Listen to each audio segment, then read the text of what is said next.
01. 애착 유형. 첫 번째, 왜 유독 같은 스타일의 사람에게 끌릴까? 어떤 사람은 친밀한 관계에서 항상 불안과 걱정을 느끼며 배우자나 연인의 일거수일투족을 통제하고 싶어 한다. 반대로 어떤 이는 상대와 지나치게 친밀해지는 것을 두려워하며 모든 일을 혼자 결정하려고 한다.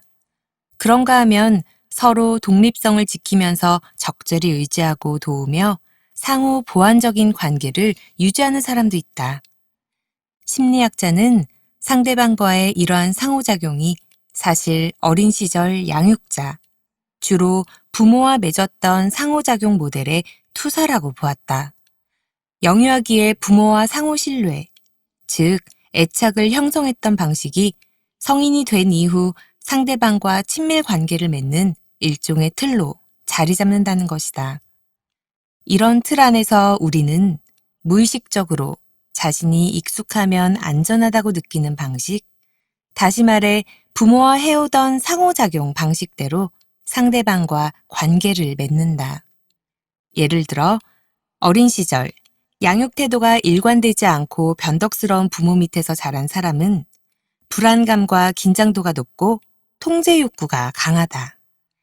이런 사람은 성인이 된 이후에도 상대방과의 관계에서 늘 불안함을 느끼며 상대를 통제하려는 모습을 보이기 쉽다.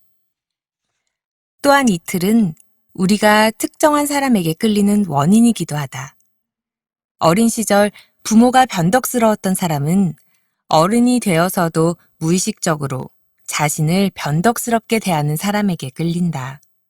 상대방의 변덕스러움이 불안하면서도 바로 그 불안이 주는 익숙한 느낌에서 안정을 얻기 때문이다.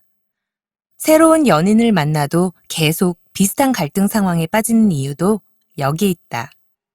그렇다면 우리는 틀에 갇힌 채 유년기의 고통스러운 경험을 끊임없이 반복할 수밖에 없는 걸까? 자신의 힘으로 기존의 틀을 바꾸거나 조정할 수는 없는 걸까? 그 전에 먼저 알아야 할 것이 있다. 이 틀이란 과연 무엇일까? 심리. 상대방과 친밀한 관계를 맺는 틀, 애착 유형. 유아기의 부모와의 상호작용 과정에서 만들어진 틀은 성인이 된 후 친밀한 관계를 맺는 데 영향을 준다. 이 틀을 일컬어 애착 유형이라 한다. 여기서 애착이란 쌍방의 감정적 유대와 그 유대에서 나타나는 서로를 향한 신뢰와 안정감을 말한다. 영국의 심리학자 킴 바솔로뮤는 선대학자의 연구 결과를 토대로 사람들이 친밀 관계에서 보이는 불안과 회피 정도에 따라 성인의 애착 유형을 4가지로 구분했다. 안정애착형, 몰입애착형, 거부회피애착형, 공포회피애착형이다. 안정애착형. 안정애착형은 가장 이상적이며 건강한 애착 유형이다. 예를 들어 안정애착형 사람은 상대가 자신의 전화를 받지 않으면 대개 이렇게 생각한다. 아, 지금 바쁜가 보네. 좀 이따 다시 연락하자. 이렇듯 안정애착형 사람은 상대방에게 적당히 기대면서도 각자 더 큰 세상을 탐색할 수 있도록 서로의 독립성을 존중한다. 이들은 상대를 잃게 될까봐 과도하게 걱정하지 않으며 상대에게 약속하는 것도 두려워하지 않는다. 또한 상대에게 자신의 감정과 필요를 잘 전달하는 편이며 마찬가지로 상대의 필요에 즉시 부응한다. 몰입애착형. 몰입애착형 사람은 늘 감정적 목마름을 호소한다. 이들은 상대방에게 상당히 의존하며 약속에 집착하는 편이다. 또한 상대를 잃을까봐 과도하게 걱정하며 자신이 필요할 때 상대가 곁에 있지 않거나 즉시 응답해주지 않을까봐 두려워한다. 그렇다 보니 상대가 어디에 가고 누구와 함께 있으며 무엇을 하는지 전부 알고 싶어 한다. 뿐만 아니라 상대가 자신을 사랑한다는 확신이 부족한 탓에 반복적으로 상대에게 사랑을 확인받으려 애쓴다. 위의 상황에서 몰입 애착형은 상대가 즉시 전화를 받지 않으면 자신을 더 이상 사랑하지 않을지도 모른다는 불안에 시달린다. 그래서 상대가 응답할 때까지 몇 번이고 계속 전화를 건다. 공포 회피 애착형. 공포 회피 애착형 사람은 자신이 부족하다는 이유로 상대방에게 버려지고 거절당할 것을 두려워한다. 그러면서도 이러한 불안과 두려움을 솔직히 표현하지 않는다.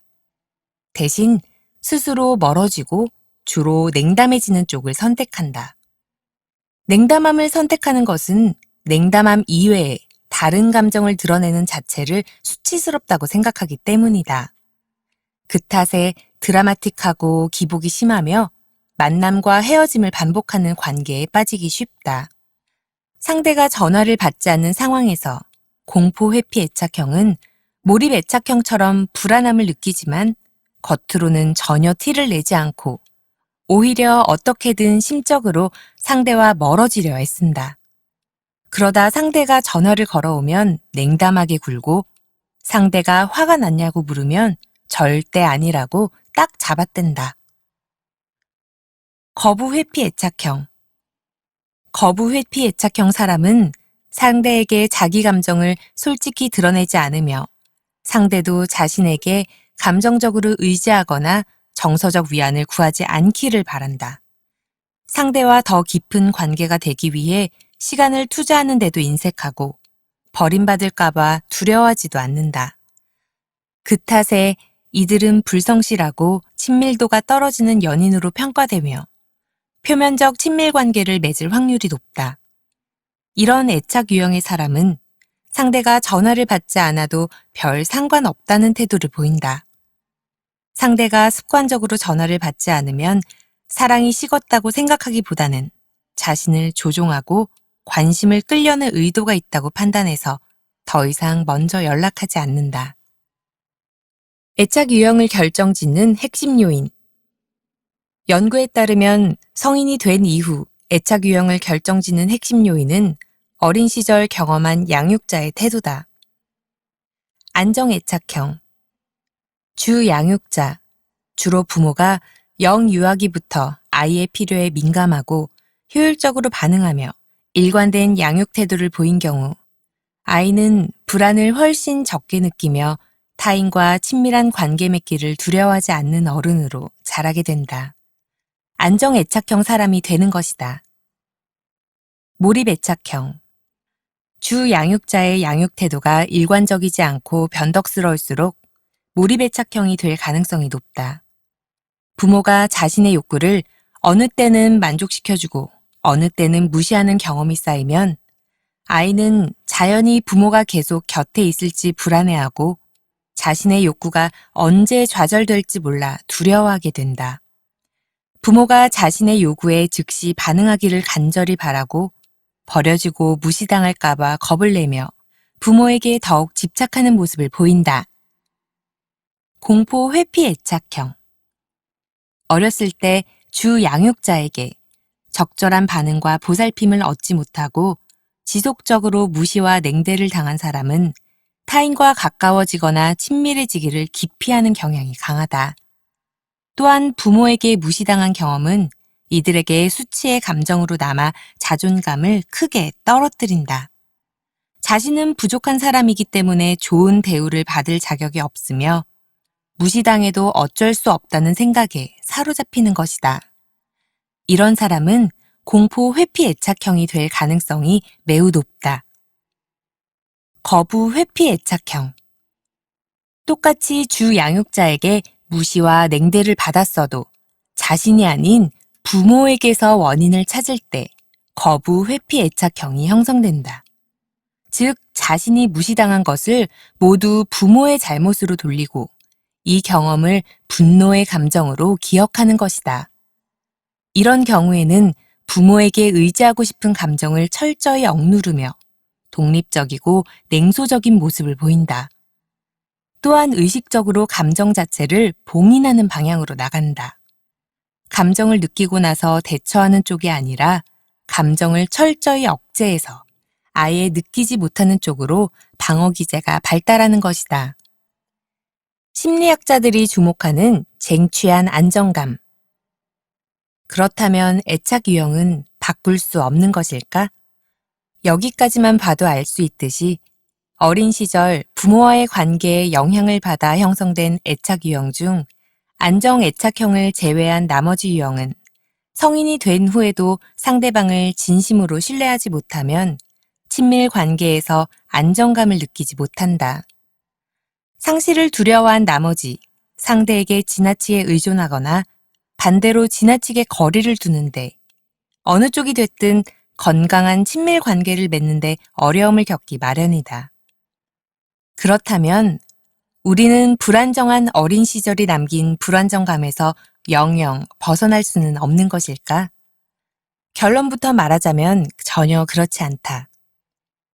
40년 경력의 심리 상담사이자 베스트셀러 작가인 켄트 호프먼에 따르면 어린 시절 부모와 안정적 애착 관계를 경험했어야만 안정적인 친밀 관계를 맺을 수 있는 것은 아니다.